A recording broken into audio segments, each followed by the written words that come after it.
the Jeff Mayweather Show. Had a little mariachi music in honor of our first guest tonight. A great night in store for you. Not only do we have, as usual, I don't even want to say gorgeous, but the absolutely stunning Jeff Mayweather's with us.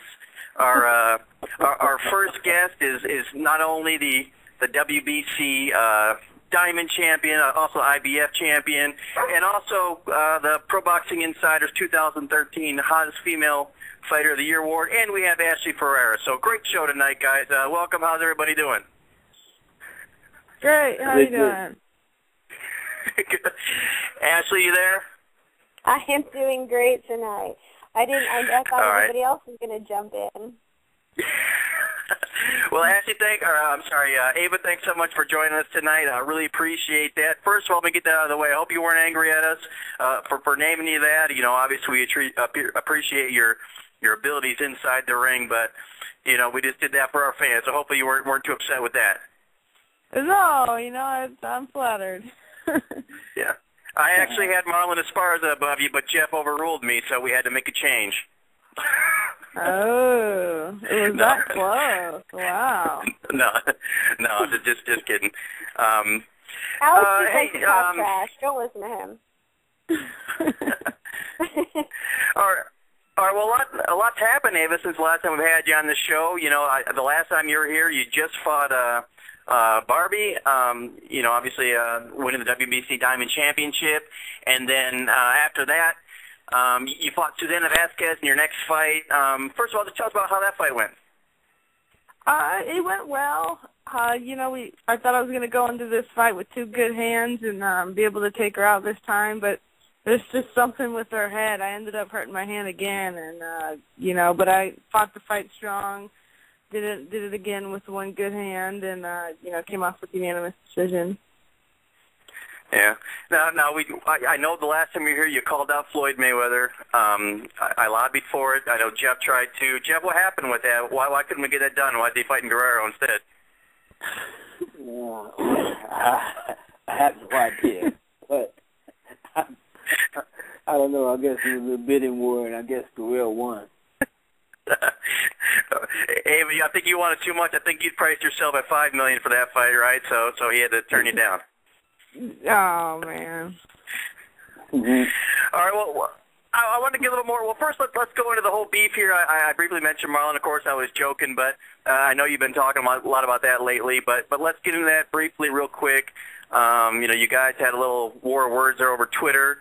You know, I guess she was wanting to spar with you, and you know, that was not something you were interested in doing. So if you can just kind of go back and explain how this whole thing started.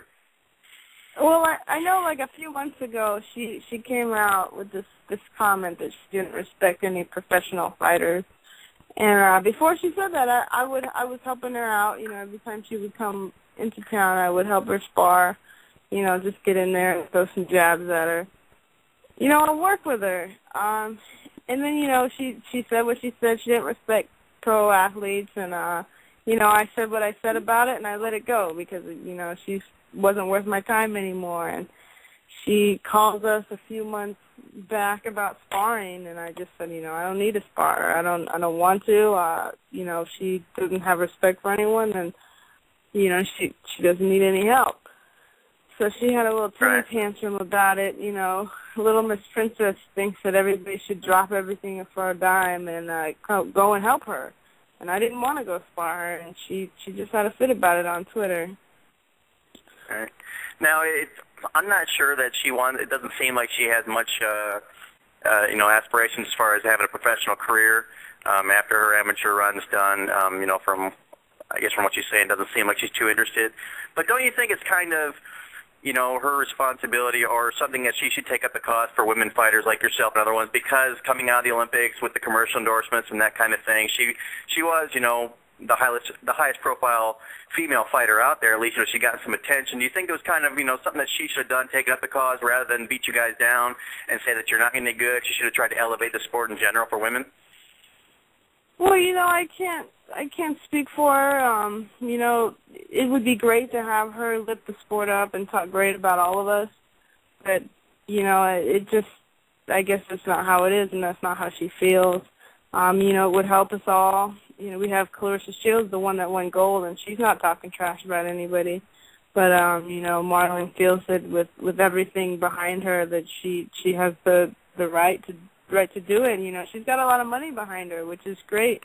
And she even said she wasn't turning pro, and after the Olympics, she said she was quitting boxing to go back to school. But I think when she saw the money was going to leave, if she quit, she decided to stick with it, see if she can do it another 4 years. But, I can only hope she can come back and, at least get gold and do some good for women's boxing. I'm not going to hate on her that much because she, no matter what she does, she's doing something good, and little girls are going to look up to her.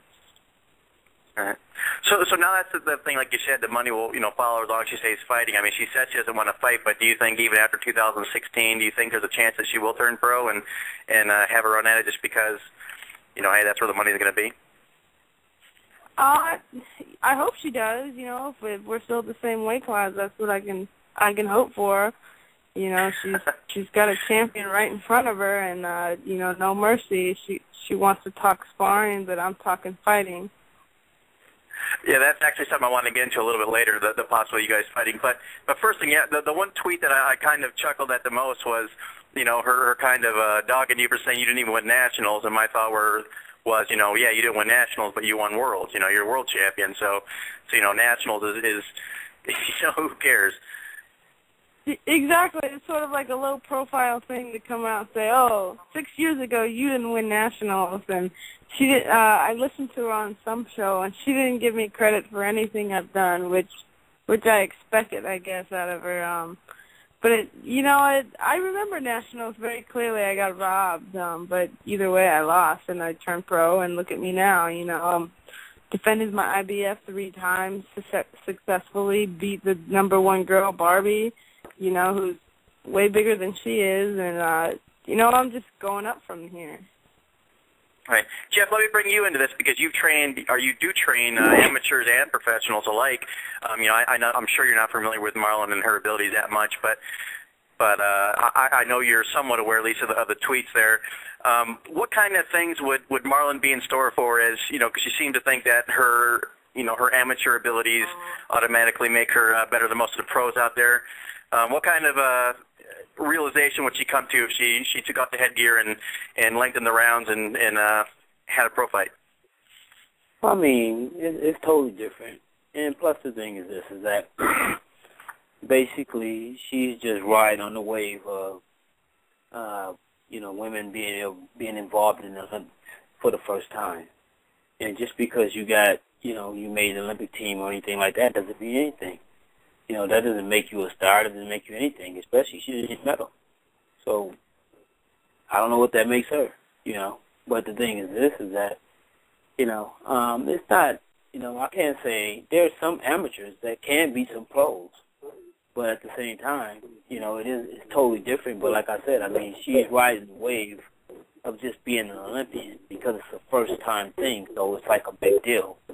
But at the end of the day, still, if she wants to be a fighter, I mean, she would do it in the ring and not just do it on Twitter, because I mean, I see some of the beef that was going on Twitter, and Ava handled it the right way. I mean, eventually she just cut it off and left it alone.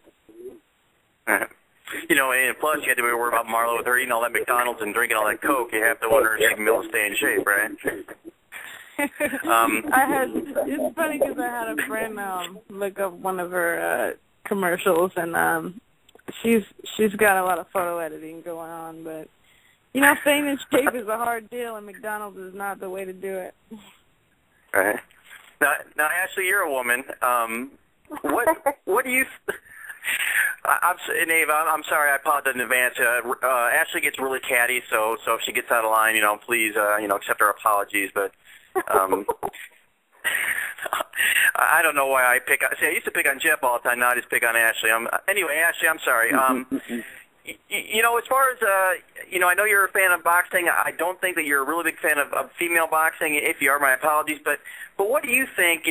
Something like this Marlen and Ava. I don't want to call it a feud, but beef and this kind of stuff can do to elevate women's boxing, or what needs to be done to bring it to the next level and get it some attention, at least here in stateside? Well, I mean, I think that we've all seen that feuds help make fighters more popular and make fights, make people want to watch them more. So, if you look at the UFC and you look at Ronda Rousey, people get fights against her because they start fighting with her on Twitter and all the social media groups. So, it does at least get some publicity for the sport. I know now, obviously since Marlen's, not pro right now, that's probably not going to happen, but girls will always be catty, and I just appreciate that, Ava is willing to look above that and say, hey, if you want to come fight me, come fight me. But, chill out otherwise. Leave that gear home. Yeah. And that's hard to do. I was thinking about, it's really hard to be a bigger person. I was thinking about what you just said. I'm sorry to cut you off, but I wouldn't have had a problem with her talking trash if that was her personality, because there's some people that you just have to go along with and to make it better. But that's not what she portrays to people. So it was sort of just like, she makes herself look so sweet and so cute and lovable, but then she comes out and says the things she says, and it sort of threw me off. I'm not a trash talker, but, I do what I have to do when they tell me to do it, and everything is played out. But that's just not her, and for her to come out to say that was sort of disrespectful to me. Right. Yeah, well, now, go ahead, Ashley. Nobody can disrespect what you've done. You've proven yourself over and over again, and that's really all anybody can ask. So it's amazing that there's even anything to say after that. Well, but again, she didn't win nationals, so, there is that. And she probably lost the spelling bee in third grade, too, right? Right. Hey, besides your little beef there aside, overall, like I said, like it or not, she's probably, and there's women like yourself and other boxers that have done so much, but she's still kind of the face right now, of female boxing. How do you think she overall is, as an ambassador for women? I can't answer that because, when I talk to the people who handle the professional women, they don't really know anything about her. But, as for getting your face on the TV, she's the one that people see right now. And, nobody else is doing it. So I hope that she can change her attitude and straighten up and be a good role model for younger girls that want to fight and keep going, because no matter what, and no matter how I look at it, she is the face of boxing and amateur boxing, and girls are saying they want to be like her right now, and she just needs to realize that and step up to that, that spot. Right.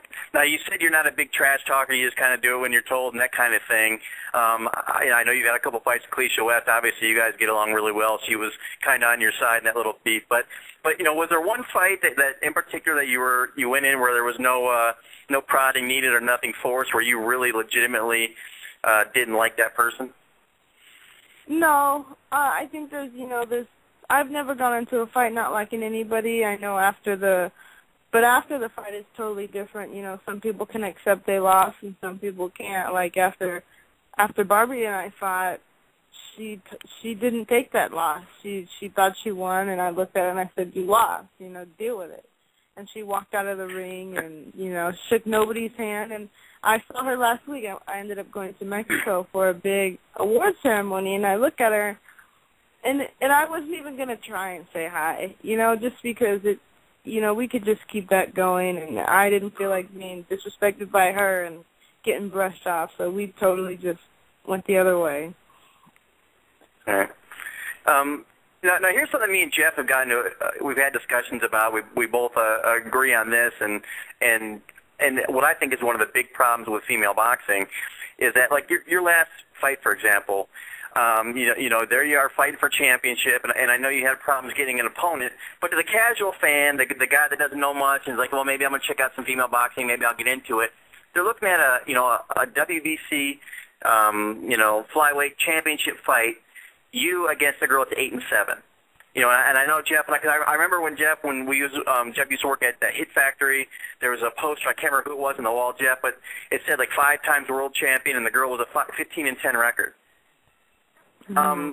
You know, why do you see the problem there, Jeff? Let me ask you first: Is it the problem with the disparity of talent that you don't have people with these nice, pretty records that are really getting fans behind them? And you see like an 8 and 7, it just doesn't inspire you, or what?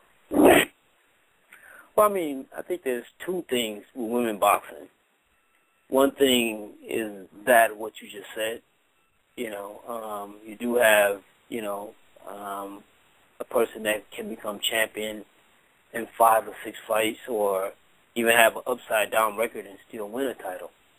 You know, and then the other thing is this: boxing, women boxing has changed. Women boxing is not really so much about the best fighter as it used to be.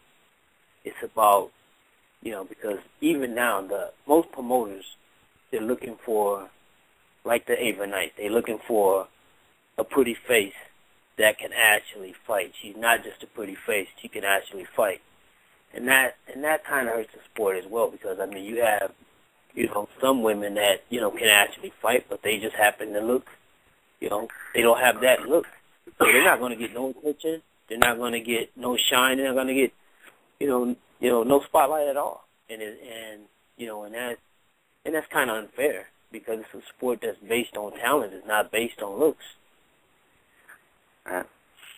But you know, Ava, do you agree with that? And do you feel the same way that I mean, obviously your talent, you know, helps you, and you're not getting there, you know, just based on the way you look. But do you feel that drags the sport down? That it is, you know, so much, you know, because I mean, you know, even though it's women's boxing, still the majority of fans of boxing are men. So obviously they're trying to appeal to, you know, their male fan base. So do you think that's part of the problem? Yeah, I think it is. But on a different note, I believe that there are 3 different types of fighters that men like to see women. Men like to see the women that are pretty, that can fight, and I feel that they also like to see the women that look like men that can tear your head off, you know, because it's interesting, and to seeing those 2 fight, you know, is probably a great. I don't want to call it a sideshow, but you know, but that's just the way it looks, and that's the way people like it. Regardless, you know, just like when the guys get in there, if you've got a pretty boy Floyd or Adrian Broner calling himself pretty and sexy and getting in there with these guys that, you know, that they probably don't think look very good, you know, tearing up their faces. I guess I think there's a little more to it, but you know, I think for marketability, everybody wants the pretty girl to sell, you know, that can fight. Right. Because that's why you had mentioned, you know, especially at the time that Marlen would have turned pro, and I can see him doing it, you know, and you said you'd be there for, but, you know, whether you're champion or not, you still have a lot of fights under your belt, and, you know, and it's obviously inconceivable even for an Olympic gold medalist to come in one fight, be fighting someone of your level. So that's just what is strange to me, that could even be a possibility. Yeah, and I think she said that after she wins gold, she could have 1 fight and beat me. I thought that was funny. Yeah. I mean, Jeff, can you think of anything comparable where anyone, no matter how good they were, coming out of the amateurs, would have a fight of that stature in the pros? Well, I mean, not really. I mean, but like I said, you know, the one thing is this: women's boxing is still fairly new. You know, so it's not like, that's why you don't have women that are established, you know, to the point of the whole world knowing who they are. You know, but even with that being said, I mean, so it's one of those things that, you know, and the Olympic thing is, like I said, that's brand new, and that's brought some new attention to the sport of women's boxing, which is good for the sport, because those are the ones that's going to, you know, take the sport to the next level, you know. But with that being said, I mean, you know, I mean, it's happened. It's happened before, and even in men's boxing. I mean, you had Leon Spinks fought the greatest fighter in the world with 7 fights and won. You know, you have Babe Ruth won the world title with, about 10 or 11 fights. So it happens. Right. It happens even in men's sports. So, I mean, of course it can happen in a woman's sport as well, but, you know, I mean, it just has to be like anything else. It has to be marketed right. Right. You know, and even look at the gym, you know, you have people like Memphis Miller that you train there. You know, he's an amateur, and he more than holds his own against a lot of the pros in the gym. In fact, he beats most of them. So, you know, it certainly can happen. It just would seem strange to me, like I said, you know, whether an Olympic gold medalist or not, just coming straight in and fighting someone the caliber of Ava. Although, Ava, I know you would love that because that would by far be the most marketable fight name probably since Layla Ali and Christy Martin, I guess. So you'd like it because it had to be giving you some good money at least. Yeah, it would be a great fight, but I also think about what you guys said, and the thing about the women fighting is it's not that the world doesn't know about us, it's that the United States doesn't know about us. You know, coming back from Mexico, everybody knows who I am, and I'm not even Mexican, and you know, being on the stage with all the Mexican fighters, and they have women on their stages, you know, it's not just men, and when I go into the boxing gyms in Mexico, there's more women than there are men, so I think it's just something that the United States needs to pick up on. Right. Yeah, I wanted to get first. I want to ask Ashley a question. I want to get in that a little bit. That's the next thing I wanted to cover was you going to Mexico. But Ashley, I know you're a boxing fan. You love MMA. But as far as female boxing goes, what do you think that they can do? Especially like now, you know, it was hard enough doing it on their own. Now they have to compete with women's MMA, which seems to be, you know, doing pretty well and you know, gaining some momentum. So what can female boxing do to compete with them? I mean, I think that, you know, it just needs to become more frequent. I mean, even MMA for women, you know, as much as it is, they have the Invicta, which is all women, but they don't have a women's fight on every card, and so it's still not even, I mean, it's popular, I think, a lot in the social media and the media, but if you look at how frequently they're fighting, I'm not sure it's that much more frequent than boxing.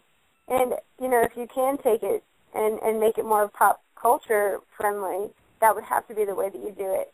And, I mean, you do see, you know, Michaela Mayers in that Dr. Pepper commercial, and then during the Olympics, you know, Marlen was in several commercials, and so you would, and I can't think of that many female MMA fighters besides, I guess, Ronda Rousey and Miesha Tate that weren't in such commercials. So it seems like they're getting it out there, but you know, maybe just not developing as many younger talent as MMA. But MMA is popular right now, so that's kind of how it is. Now, Ava, why do you think that you know, the commercial opportunities or whatever, why are they missing the boat on you? I mean, you know, you're an attractive woman. You're obviously very talented. You know, the Diamond Champion for WBC. You speak well. I mean, why are they missing the boat on you so far? You know, I don't know. Maybe it's just timing. Maybe they're waiting for the right moment. But I really don't know. I feel like I'm the whole package. You know, with, like you said, I probably look good on TV, and I put on a good show, and I'm very talented, but, you know, I guess the market for that isn't there yet, you know, that maybe they don't feel like there's a profit in it. Hey, Jeff, we need to get her on the money team, get get the machine behind her. What do you think? You never know. Well, I can't do that, actually, because she wants to fight him. She doesn't want to be on his team, so I guess we can't do that. Now, Ava, you had mentioned Mexico. You know, you started off your career fighting in the United States. Your last several fights, I don't know, 5 or 6 in a row, have been in Mexico. What is it that Mexico is doing right as far as getting their folks behind women's boxing and getting them to support you guys? You know, there's women on every card. Every one that I've been to, there's always an undercard, even like just a 4-round fight. There's always women on the card. There's women on the posters. The women are on TV. They're doing everything that we're not doing here, that we should be doing just to get our names out. And I think that promoters are putting their money into the women, and they're making good money off of it because the women put on good shows. And most of the time they put on the best show of the night. You know, the last 4 fights I had in Mexico were the best fights of the night. And I've been, you know, two out of 4 of those fights, I've been the main event on the card. All right. So now you're the gringo. Well, you're the American going down there. I guess I can't call you a gringo, right? But you're the American going down there in Mexico. How do the people treat you? Are you the bad guy? Do they embrace you? How does that work? They sort of love to hate me. Just because I've been fighting the Mexicans and beating the Mexicans, it's sort of like a love-hate thing. But they enjoy the way I fight. I fight well, and they appreciate that, and they get a good show off of my fight. So every time I come there, they show me love. Right. Now you're fighting there. They support you, and obviously you got to go there because I'm assuming the money's better there because they embrace the sport better. But ultimately, do you think you have to get back here in the States if you want to make that name for yourself? Because it seems like if you're not fighting in the States, ultimately you're not going to get the attention that you might want. Well, yeah, I think the goal is to fight in your hometown or home state and put on a show for your own people. And, I would like to be America's female hero in boxing and bring the sport up so people can push it out there. But with Mexico doing a good job, they might lose me if it takes too long. Right. Jeff, what are you doing, man? What's up with the noise? That ain't mine. That ain't me. It's not you? Oh. Yes, all right. I don't know what you're hearing. Oh, it was Ashley. Ashley was a culprit. See, she's sabotaging you, Ava. That's how she is. I have no idea what you're talking about. All right. All right, well, explain Ava something else. I know, you're dabbling in other things. I put an article out there not too long ago. I know you're training for something else here. You're the bikini fitness and bodybuilding contest in Chico. Tell us a little about that. It's my first year trying this. I'm obviously not going to do the bodybuilding section. I'm not shooting for that sort of look. But I was thinking about doing a figure and bikini contest because I figure it can't hurt me, and it's in the same field of getting in shape and looking good. So I might as well, two birds in one stone. Right, and I know you're looking for sponsors. So if someone wants to be part of that, how can they help you out there? I have a donation page on my website, officialavaknight.com, which you can go through, and if you would like to donate a little more, you can email me at avaknight15@yahoo.com. All right. And then going back to boxing here, Floyd Mayweather's got a fight in May with Robert Guerrero. Do you want to go ahead on the show here and call out the winner of that fight for us then, since you did last time? Oh, yeah, I'm here. I'm just saying I'll take 5%, and I'll make the best show of the night. Well, let me ask you, because, you put in the hardest work of anybody. I mean, I don't know you personally, but women in general, they get in the gym. I've seen women work just as hard as the men. The one we see all the time is Jessica Rakosi that's in our gym, and she works as hard as anybody. When you hear someone like Robert Guerrero, whether it's true or not or whatever, but saying he wants, wanted $4 million and he almost wants to fight for that, how much does that piss you off as a champion, knowing that's what the guys are getting paid when women aren't recognized financially in the same way? It used to bother me a lot. It almost made me want to quit because it's like, what am I doing this for? I'm never going to, make a job out of it. But I think it's just gotten to the point where I realized that I can't compare myself to the men, and I never will. It's just one of those things that I feel will never be on the same page.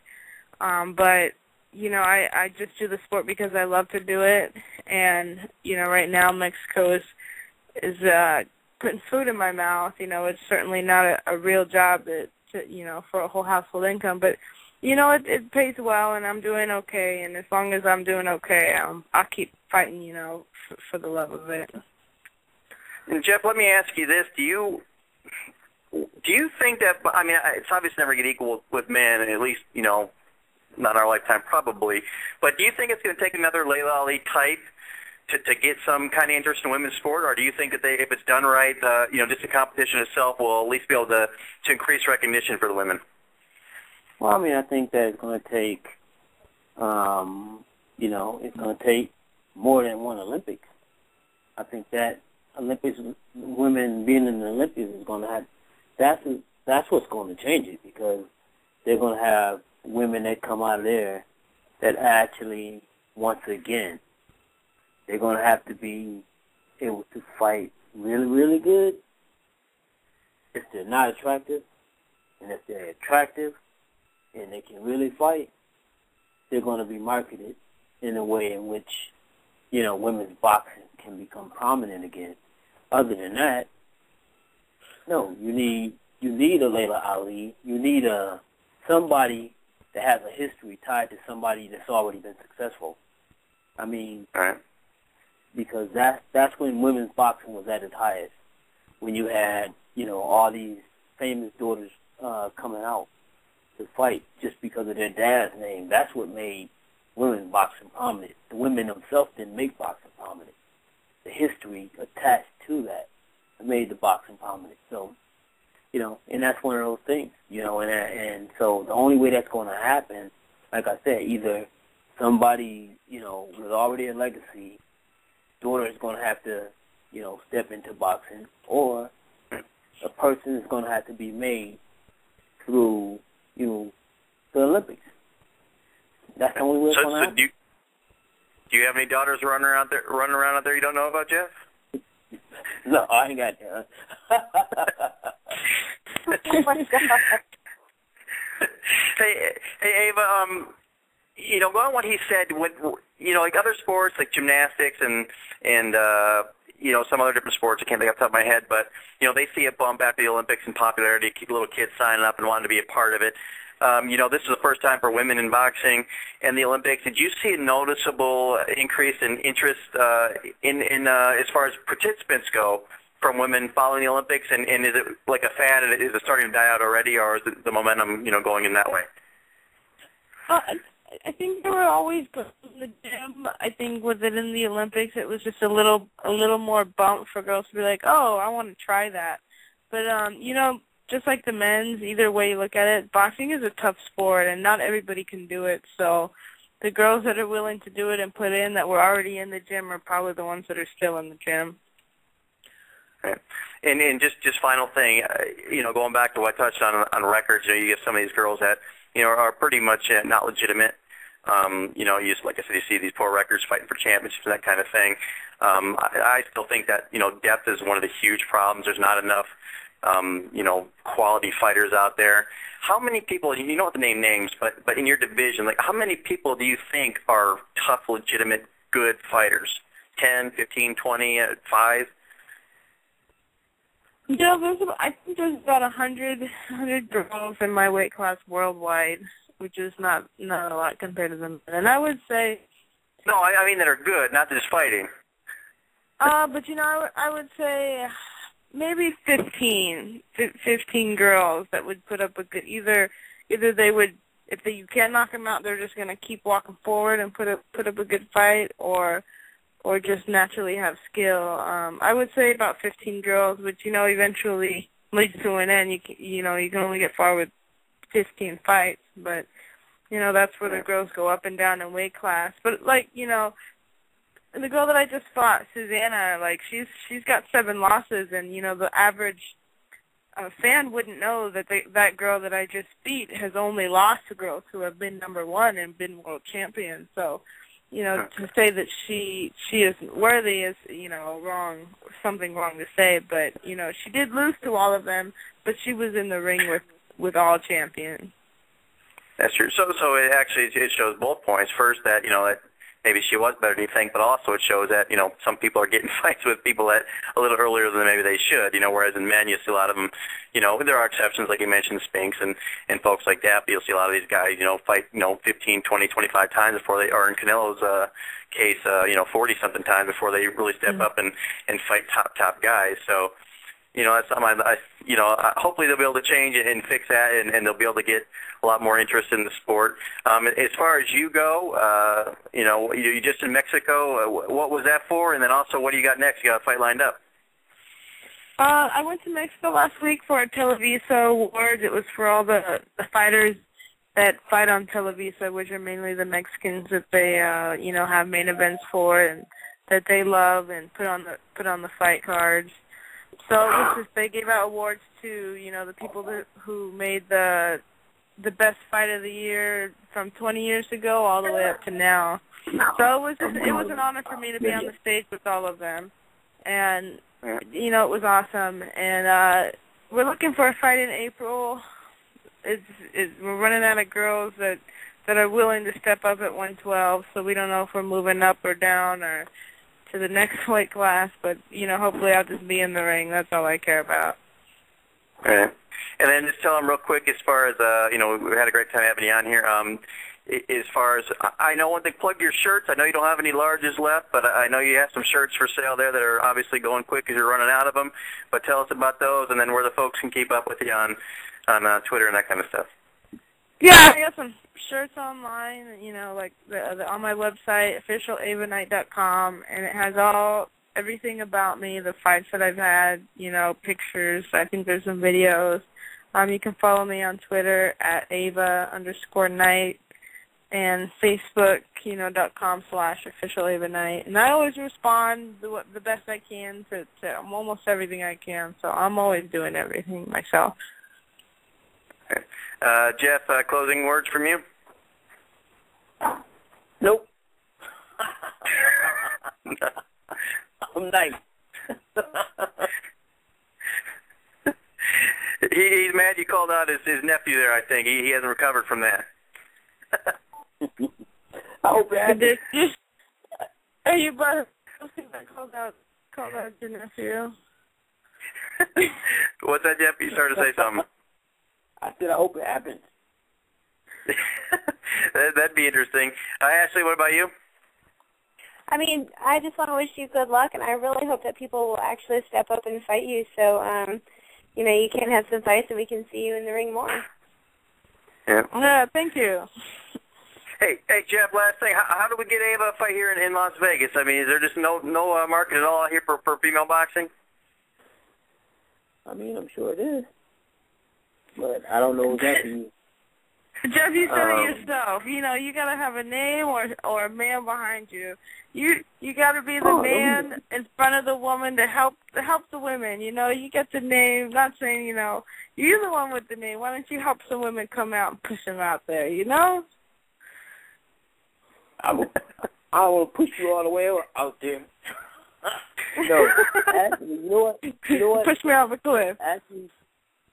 Actually, that maybe I'll look into that and see what I can do.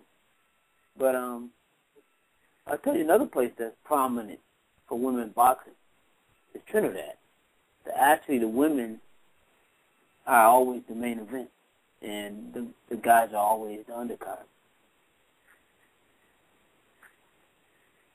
Jeff's trying to send me to Trinidad. He doesn't want to help me out in the U.S. No, I'm not trying to send you to Trinidad.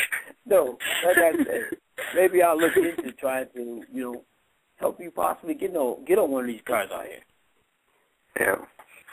Well, Ava, you know, as long as thank you, thank you. As long as I'm still on Pro Boxing Insider, we'll do everything we can there to push your name out there and get folks to know about you. Because, like I said, I think it's, you know, it's a shame that some of your talent and your abilities, you know, gets overlooked in the States, and you have to go to Mexico and fight all the time. Our best fighters should be able to fight here and just make it a rare appearance when they go overseas. So, thanks so much for joining us, and we really appreciate you having us. And anything else you want to say before you go? You know, thanks for having me on the show, and all the people that are listening, you know, shout out to all the women who are fighting and doing their thing, and thank you to all the supporters. Yeah. All right, Ava, we appreciate it. Thanks so much, and I'd love to get you back on sometime in the future. Appreciate it. All right, thank you. All right. Thanks a lot. All right, that was Ava Knight. Thanks so much to her. Appreciate her joining us. Got one more guest I'm going to go ahead and get. Ashley, while we're plugging things, go ahead. I saw that you're involved in some, I don't know if you did it yourself, but you're involved in Ring Magazine and their little contest there. So tell us a little about that while I get our next guest on and how folks can support you. Yeah, so the Ring Magazine is doing their own version of March Madness. And so what they've done is they're taking all of the girls they've featured as ring card girls. I'm not sure if you've ever seen it, but every month they have a different girl that they feature. And last May, so May 2012, I was the featured girl. And so what they did is they put on their site a ranking system. And if you go to their site, you can find the Ring Card Girl March Madness, and you rank your top 16. And once they have the top 16 ranked, that'll end, the voting for that will end on March 17th. And so they will put everybody in brackets, and then you'll go head-to-head until there is one championship ring card girl. So obviously I would appreciate if everybody went and voted for me. You can also find the link on my Twitter at Ashley Ferrara. And it's going to be, I think, a pretty exciting contest.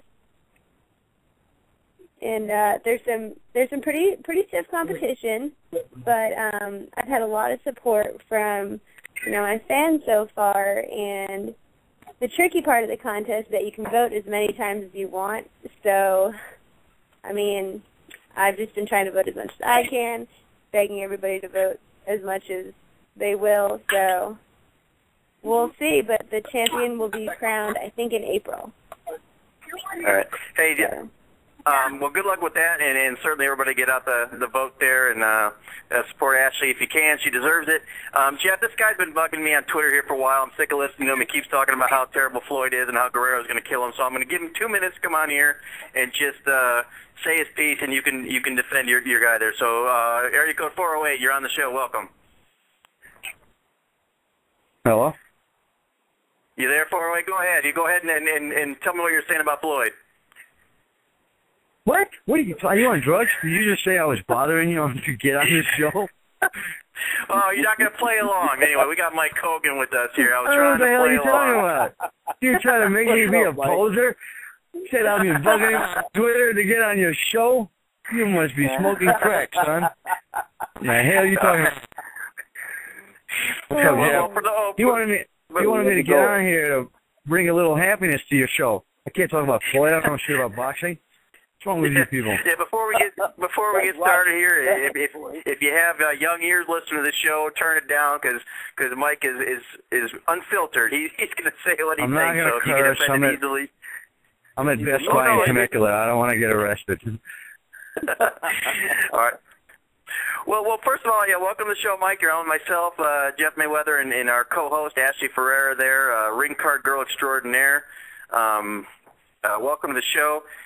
First of all, this is, the one thing I want to know about, our listeners might want to know about is your connection with Jeff. I know you guys got quite a relationship there due to a lot of your fighters working together. Yeah, actually, Jeff was introduced to us by a mutual friend, Percy Crawford, who runs the boxing website, FightHype.com. And, he hooked Jeff up with Mo. And then, we just kind of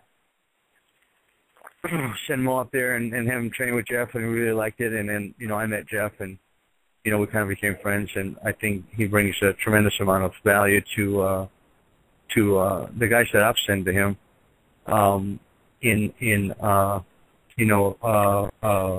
showing them the, not just the footwork, but the defensive boxing, and also, the basics, which don't overextend them in the MMA fight and allow them to use their hands pretty successfully. So, that's how we hooked up with Jeff. Jeff's the man. That's why he's got his own radio show. And I don't have a radio show.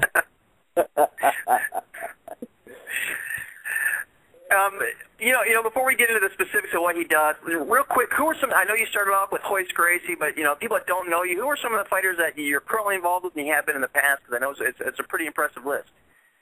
People that don't know me can go through your archives and listen to a 5-hour fucking interview where I told them my whole life story.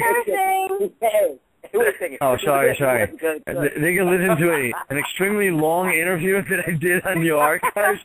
They'll tell them all about it. But wait, in all fairness, let me interrupt you. We only asked 2 questions. The interview took 5 hours, but we only asked you 2 questions. You just did it all yourself.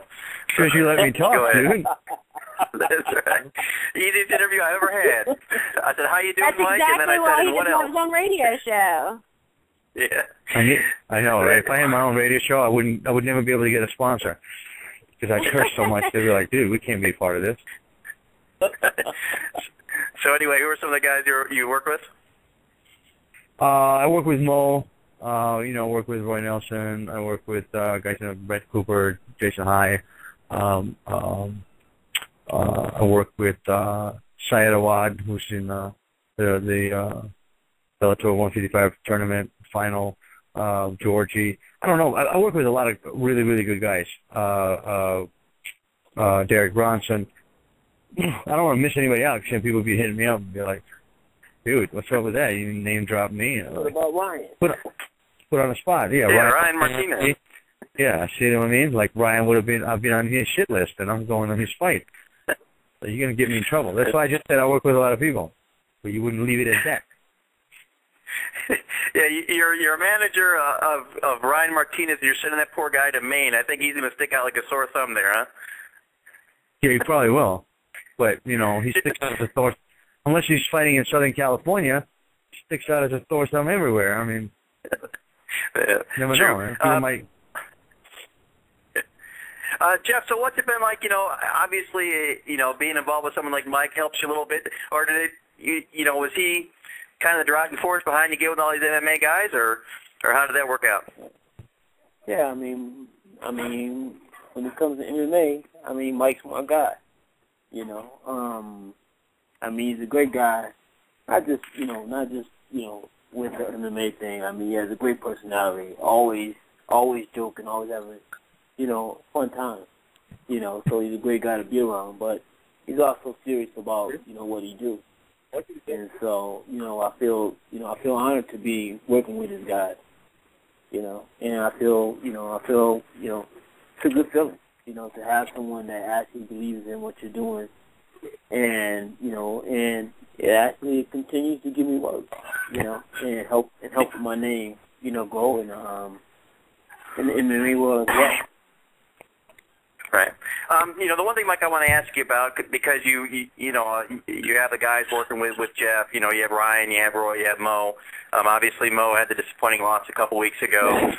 First of all, respond to the stupid criticism, on both sides that Jeff got, that Mo got from people, saying that, what's that? Oh. No, I just somebody else talking. Go ahead. Oh, okay. Just tell me a little about the criticism that Jeff got, that Mo got for that fight, the things that went down, and any chance that what happened would have caused someone like you to lose faith in Jeff's ability to work with these guys? No, not at all. No, nothing that Jeff did had anything to do with what happened in the fight. It's very common in this business. People will praise you when things are going your way. If Mo would have knocked him out, they would have been like, oh, see, there you go. There's that Jeff Mayweather boxing. But, a dude threw a spinning back fist, and he got caught. And what does that have to do with Jeff? Or anybody, for that matter? The only thing that Mo should have done different was keep his hands up. It got nothing to do with Jeff or boxing. It got to do with any combat sport. You just don't put your hands down when your opponent's not looking at you. So no, I think that's just retarded. Anybody who blames that is retarded. There was quite a bit of criticism on the internet. People were talking about his head movement and shoulder rolls. Nobody had a problem when he was knocking out Coleslaw doing that shit. So it's just It's just retarded. I don't pay attention to that. It doesn't bother me at all. Just like in any fight, when a guy loses, just like in any fight, there are errors that obviously were made that Newton capitalized on. What we need to do is just address those errors and fix them moving forward. They got nothing to do with Jeff or boxing or boxing being unfit for MMA or any of that stuff. It's just retarded. Stupid people say that. Right. Right. It's the same thing. I went on some message boards and I'm reading stuff like, and people that know nothing. I read that. Oh, that's the Mayweather Philly shell defense. They're teaching him there, and that's Jeff taught him to keep his hands down. That's real brilliant, and stuff like. And then even the worst was saying, oh, that's because the only thing he's training is boxing now. He doesn't train anything else.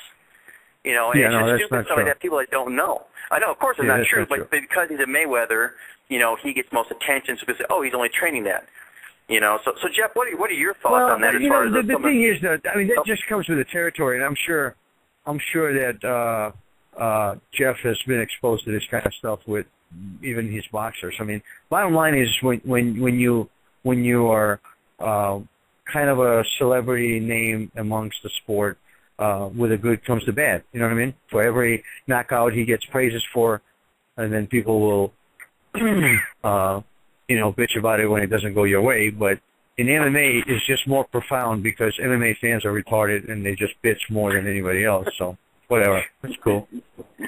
Exactly. And people talk about the defense. I'm like, because Jeff, obviously, his training isn't as good as all those other trainers who have nothing but undefeated fighters who have never lost a fight or ever made a mistake in the ring. So Jeff, what are your thoughts on that as far as I know you're used to having been in the business a long time. You're used to the good and the bad, but your thoughts on some of the things that I said as far as, you're teaching the Philly shell defense and stuff like that.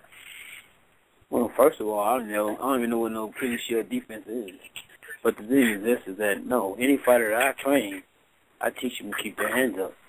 That's first and foremost. I deal with the basics, But the thing is this. It's like I said, one thing with me is this. If people want to put the blame on me, that's fine. I don't care because I'm a team player. If they say Jeff did this, or because me and Mo was together, we're a team. So if somebody want to criticize him, they already criticizing me. And I have no problem with it because it's like this. When you're winning, everybody praise you. When you lose, that's when everybody that wants to hate on you, they come out. And the thing is this, is that at the end of the day, that doesn't define me. It doesn't define Mo. After we, what's going to define Mo is how he come back from it. And basically, how can you, and you definitely can't define me by, I train probably about 15 fighters. So, if I have a run like Freddie Roach, where he had all of his fighters lose, maybe then somebody can say something. But, if I have a fighter that lose one day, and then the next week my guy wins, I'm doing something right, And like I said, even when my person lose, I don't care who they are. I go down with them. That's the kind of trainer I am. That's the kind of person I am. It's not about me. It's about that person. The person is a commodity, not me. So I have no problem. No. Go ahead, Jeff. Sorry. No, I'm finished. Okay. Now, actually, you had a perfect story that you told me the other day that kind of illustrated the point of the way people are. And actually, I think Mikey might appreciate this because you know MMA a little more than Jeff. He won't know the story. But actually, I know you were watching the fight at a bar there. Tell us about the person you had that got such joy out of the loss. I have no idea. Are you sure? What are you talking about? Yeah, you said the girlfriend of a particular fighter that came up. Wait, when was this? You said at Mo's fight there was a girlfriend of a former fighter. Yeah. I don't. Tell us about that. Okay, well, it is a girl who's just very happy. I don't really want to say who it was because that's not fair to me. You want me to say it then? If you don't want to call him out, then you're not doing it. I don't want you to say it either. Okay. Well, I'll just put it like this, Mike. There was a girl. There's a girlfriend, Mike, of one of Mo's early opponents who Mo smashed and took a special glee out of him losing, and that kind of goes on what you both said. People get so excited when people are down. It's like they didn't accomplish anything in their own lives, so they're excited when they get to rip on someone else. It's more fun to tear people down than it is to build them up. Mike, do you agree with that? Yeah, I think Lawrence Larkin's girlfriend was there. What's that? I think he might have been Lawrence Larkins. Lorenz Larkins. I think his girlfriend was there because I seen him tweet some stupid shit. I'm not going to say who it wasn't her. It was one of his early fighters. Definitely not fair. The guy that fought a whole bunch of times. Oh, come on, really? Anyway, we'll move on. I'm sorry. Yeah, you should. We'll move on. Come on. I'm not gonna lie to you. I don't know what the hell you guys are talking about. There you go. See, no big deal. So anyway, Mike, how do you think he moves on from this? Does he come back stronger than others? Is he pissed off? Is it going to make him a better fighter, or I know some fighters can kind of go into a shell afterwards and be upset about it, and it's a negative thing. Yeah, he's gonna. Well, listen.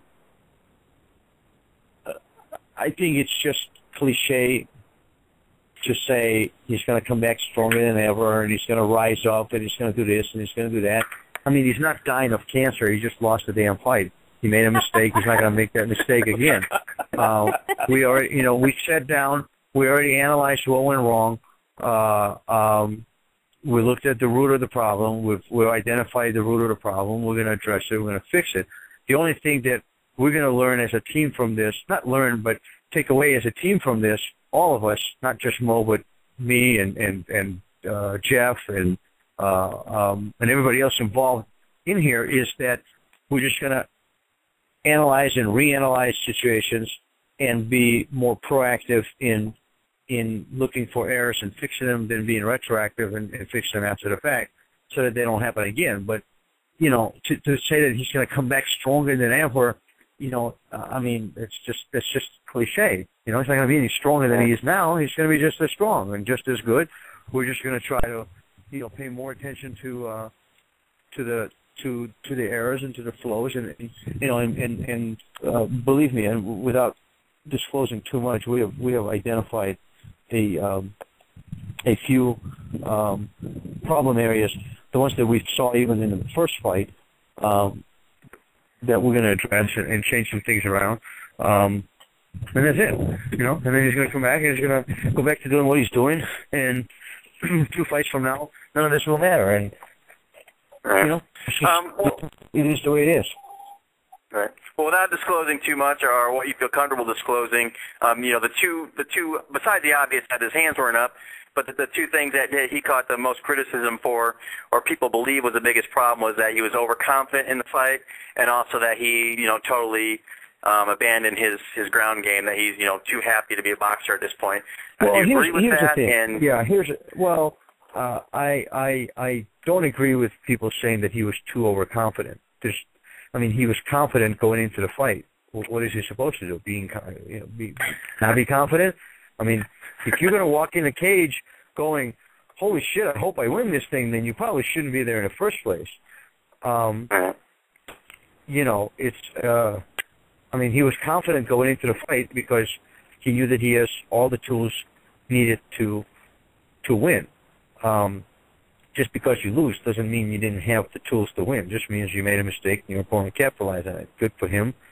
This is MMA. It's a high-level competition. It's not like he lost in a barn fight. This was a tournament. There was a lot of tough guys in there. Just because people on the internet believe that Mo was just going to waltz through it and skate all his way to the top, doesn't actually mean that's how it is. A fight is a fight.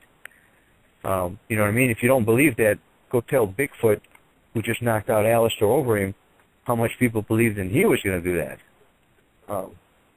You know what I mean? It's just the way it is. So, was he overconfident? No, he was confident. Did he make a mistake and drop his hands when he wasn't supposed to? Yes. We're going to address that. But it's not just a matter of, just keep your hands up. There's other issues that we're going to address, and we're going to fix it all. But as far as him abandoning his ground game, he didn't abandon his ground game. The game was, let's keep it standing for a little bit and see what happens, and then take it from there. Ironically, within 20 seconds of what actually happened, we were going to shoot and take him to the ground. It just came up short. Shit happens. But does that mean he's going to abandon his stand-up and just wrestle people to death? No, because then the same people who are bitching now that he's boxing too much are going to be like, what the hell? All he's doing is taking people down. This is so boring. I like the guys that bang it out. I don't understand, and that's why I don't take seriously what people say, because they're just retarded and they contradict themselves. Everybody wants a knockout, but when the guy gets knocked out, they're saying he shouldn't have got knocked out. He should have been on the ground. Well, fuck, do you like the knockout or not? Or does it only, I don't like the fact that Mo got knocked out. Don't get me wrong. But I don't like it because Mo is my friend, Mo is my brother, and I manage him. So I have 3 reasons not to like the fact that he got knocked out. But if I was a fan, I wouldn't give a damn if he got knocked out. I'd be like, great, look, another knockout. You know what I mean? It's just so contradictory to itself. It's like the same people who love knockouts and hate wrestling, now are bitching that he was boxing too much and he wasn't wrestling too much. That's his loss. Why are you upset by it? You should be excited. He got knocked out. You know, in kind of, you know, going on what you said there, you know, I'm really interested in seeing the next fight when it gets in there, you know, where his head will be, if he's going to try to stand or if he's going to, have a thing in the back of his mind that I need to take this to the ground and grind out that victory. So it'll be interesting to see how that plays out.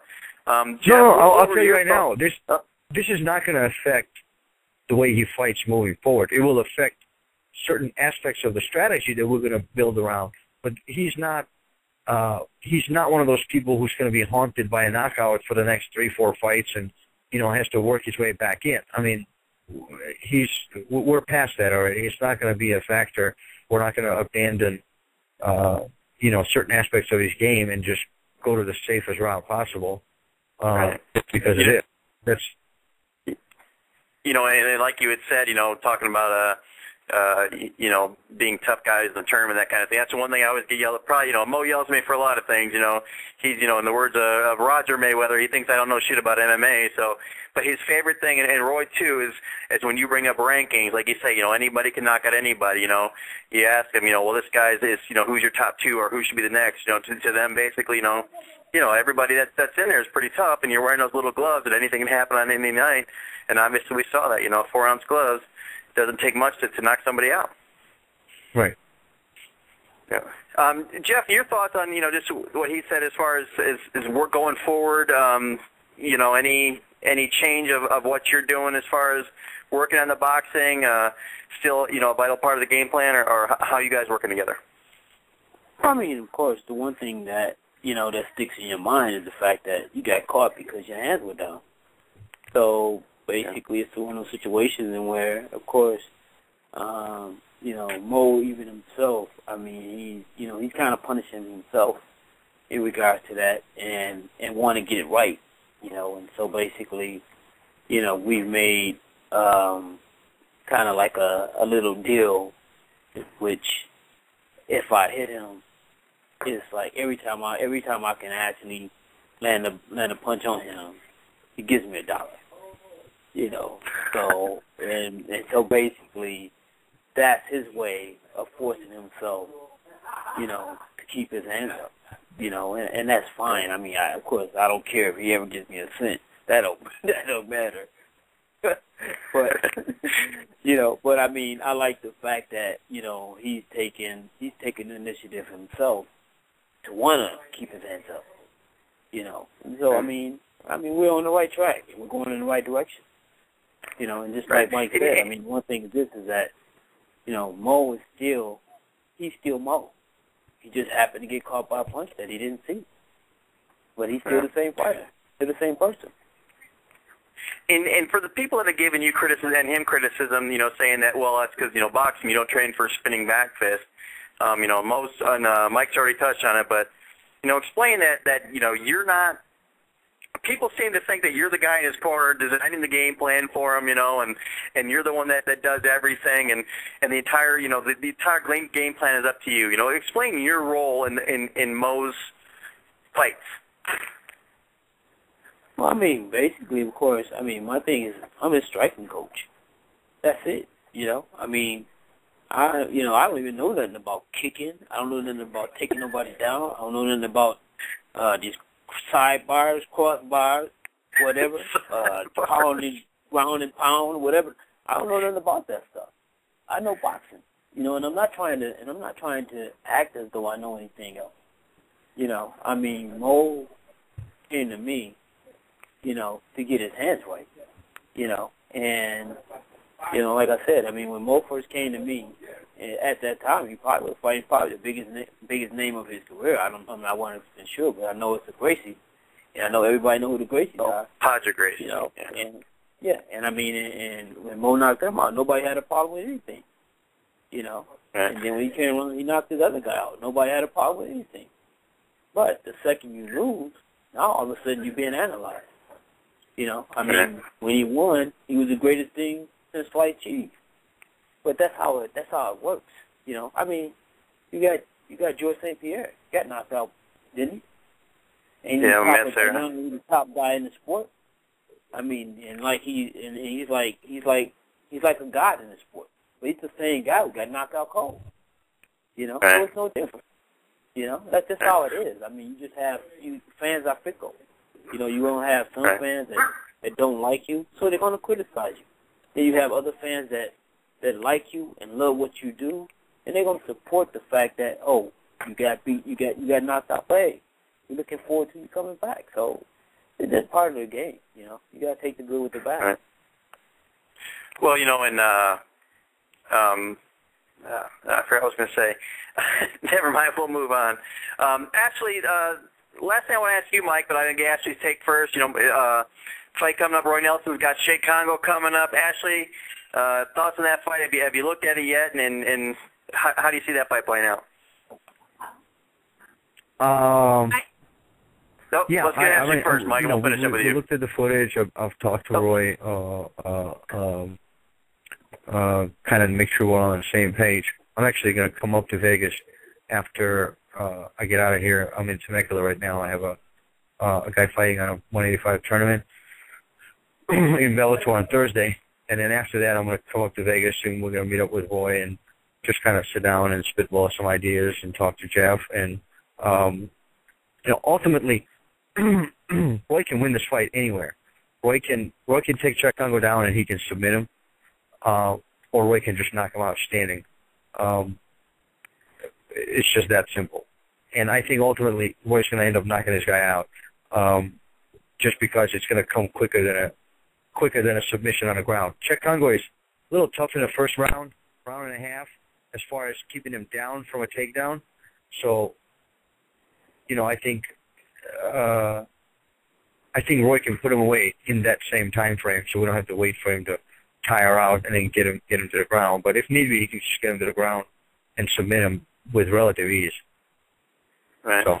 And what's kind of interesting there is you have basically Roy, a guy that his foundation's on the ground. You know, he's a jiu-jitsu guy who's kind of become a striker, and then you have Congo, who's a stand-up guy. In his last few fights, he's gotten he's gotten a little happy going to the ground. So it should be interesting to see. But like, you know, I kind of agree with you. You know, if he can get it early, but if not, you know, obviously Roy has despite the look, he has the cardio to take him a while, to take him deep into the fight, and the longer it goes, the more it's gonna favor him. Ashley, you know, what are your thoughts on it?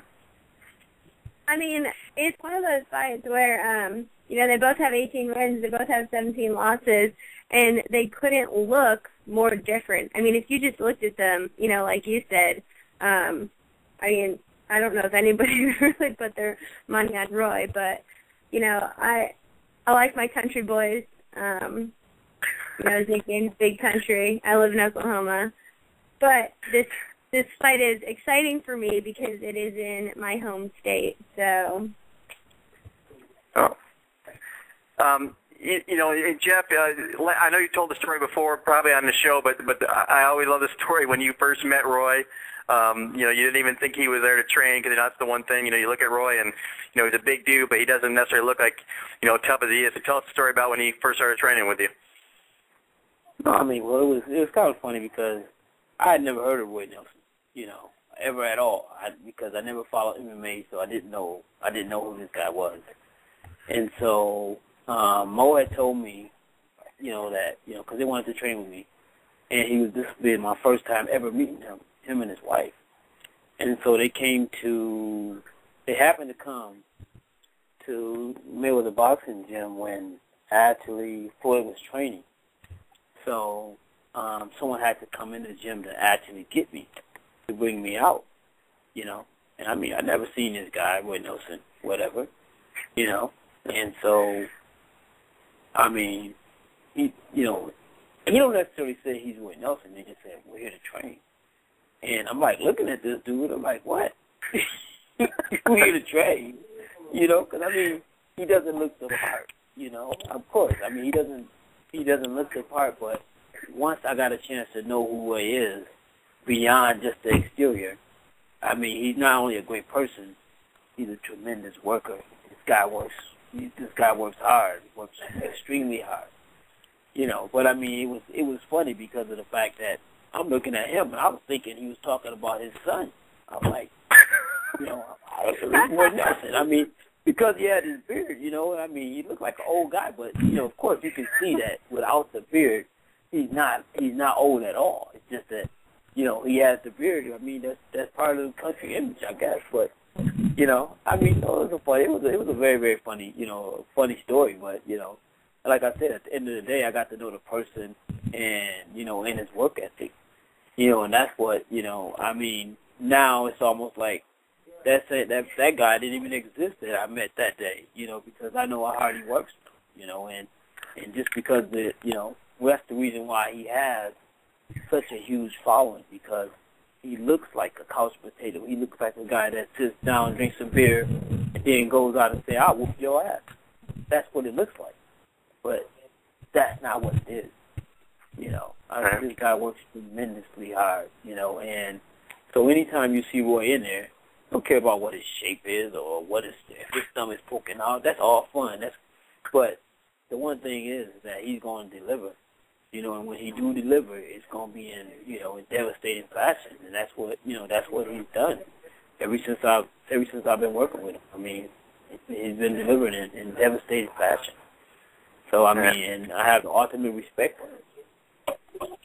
You know, and the really cool thing is at the gym, you know, you got Mo and him and Ryan Martinez and other guys pop in and out. And it's, you know, you always hear this rivalry about boxing and MMA, but it's really cool how, you know, everybody's gotten behind everybody. You know, Mo and Roy, you know, support the boxers, and the boxers get behind them. You know, you see on Twitter them all, you know, supporting each other. You know, the good times and bad. You know, I saw, you know, a lot of them offer support to Mo after the fight and that kind of stuff. So it's good to see that everybody's kind of bonded together and supports each other. But, you know, that's going to kind of do it. But the one last thing, you know, Mike, I want to give her a chance to give a pitch here. You know, being a manager, I know you have legal needs. Ashley is not only the best ring card girl in the business, but she's also a Yale grad and in her last semester of law school. So in the future, you need need a lawyer. You know, that might be the way to go. I want to be very political here and go, absolutely. Well, unless you're buying some oil and gas wells, I'm not sure I'll be able to help. Well, you never know. I might need some investments. Well, you said before you might get in the promotion business, so you never know. No, that's Me? You never know. No, I agree. I don't want to be in a promotion business. There's way too many people. No, Ashley said she would. Oh, so. Yeah, I don't want to be in a promotion business. I'll let other people promote. I'll just stay with the business I'm in. All right, guys. What'd you say, Ashley? I said, where are you originally from? Me? No, Mike. Oh, where am I from? Yeah. Cleveland. I was born in Georgia, but I went to high school in Cleveland. Why? You've got quite the accent. Oh, really? It's spicy. I loved it. It made me feel like I was back in college, but I went to college in Connecticut, so not exactly the same. Oh, I have a college accent. That's cool. No, I thought it sounded kind of New Englandy. Oh, really? Yeah, you do. You know what? Yeah, I've never been to New England, so I don't know. But I've seen a few Mark Wahlberg movies, so I guess. It had a little Boston twang to it. But apparently as long as you got your blood pumping, I'm happy. You know, no problem. I've been to Cleveland before. It's a great city. Well, Mike, you'll have to be sure to go to Ring Magazine and vote for Ashley for Ring Card of the Girl, Ring Card Girl of the Year. So, but Ashley, if you ever decide to get into the sports business, we'll send you in Mike's direction. Mike, anything else you want to say before we let you go there? Where can folks follow you and that kind of stuff? No, I think I've said enough. Well, this is not a Mike Kogan show. It's a Jeff Mayweather show. So I'm gonna get off the line and you guys can talk some more. No, we're actually, this show is done. We're just finishing up with everybody. So, Jeff, if you're ready to go, you can look up Mike Kogan on Twitter. He's like I said, if you're offended easily, don't follow him. He'll tell you that straight up. But if you don't mind the language and the colorful stories he has there, by all means check him out. Jeff, anything you got to say to Mike before we let him go? Yeah. Bye.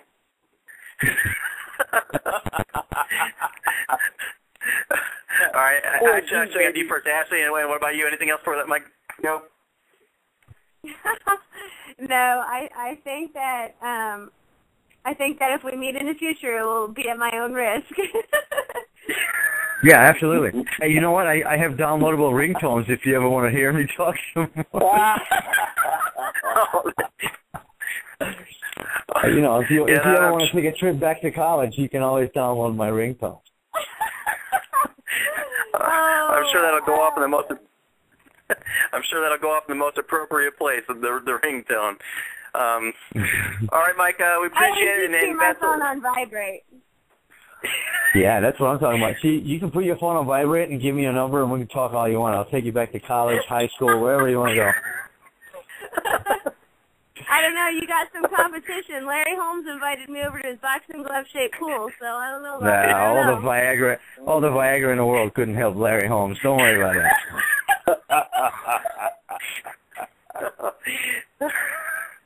I'm going to box the show for Larry Holmes. On that note. Yeah, on that note, I'm going to go. I think we're starting to offend the kiddies listening to this radio station. Goodbye now. No, really, seriously though, Mike, thanks for joining us. Best of luck to Roy in his fight, and we're looking forward to Mo bouncing back. And, best of luck to you in the future, and we appreciate you stopping by with us tonight. Thanks. All right, brother. Bye. Thank you, Mike. All right, yeah. And actually, believe it or not, that was a tame version of Mike. Last time we had him on the Pro MMA Insider, and he was completely out of control. Like I said, I think we only asked him 2 questions. It went on for over an hour, and it was absolutely crazy. But thanks to him for joining us and giving us his side of things with his fighters. Ashley, anything else? The usual where people can follow you and stuff? You can follow me on Twitter at Ashley Ferrara or on Instagram at Ashley Ferrara Model. And don't forget to go to the Ring Magazine's website or my Twitter and vote for me for, we're doing the March Madness bracket, so I want to make the final and win the bracket. So keep voting. I actually did vote, and I voted you for 4th place, so I think that'll get you in there. No, I'm just kidding. Of course, I voted for you number 1. Hopefully you'll win that, and by all means, everybody get out there and vote for Ashley. She deserves it. Follow Jeff on Twitter, Jeff Mayweather 1. And, of course, visit the websites, ProMMAInsider.com and ProBoxingInsider.com. And we have Twitter as well, at PBInsider and at ProMMAInsider. Ashley, thanks so much for joining us tonight. Next week I'm making a pact with you here. I'm not going to rip on you at all. I'm going to be totally nice the entire time. What fun would that be? Oh, okay, well... Well, I don't want to get you mad, so all right, then we'll continue on as normal. Jeff, anything else you want to say as we get out of here? No. Oh, and last thing I want to say, next week, I've been saying we're going to do it starting next week. We're going to debut our new little game here. We're going to do old school versus new school. Yaya McClain's going to be joining us, I believe, in Lydell Rhodes. We're going to bring them both back. They were on a few weeks ago, and we're going to do this little contest we've been talking about. So we're going to start that next week. All right, guys. Until then, we will talk to you next week. For Jeff Mayweather and Ashley Ferrara, I'm Alexz Yzerman. Talk to you guys next week. Bye.